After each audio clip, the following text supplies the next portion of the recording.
ჩვენ ყველაფერს ვაკეთებთ და გავაკეთებთ იმისათვის, რომ ერთობა მაქსიმუმად ყველა საკითხის გარშემო შედგეს.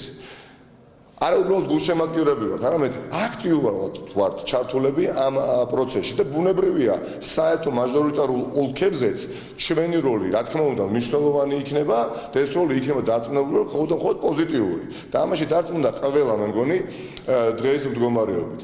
თუმცა ეხა ბუნებრივია, შესაძლებელია, რომ ცალკეულ აღებულ ოლქებში საერთო შეთანხმების საფუძველზე გულისხმობ ოპოზიციური პარტიებს ჩვენი ინტერესი იყოს, ოპოზიციური პარტიების ინტერესი იყოს, რომ ოპოზიციას ყავდეს არა ერთი კანდიდატი, არა ორი, შეიძლება სამიც, რომ ამით ჩვენ დაუპირისპირდეთ ოლიგარქს გონივრულად.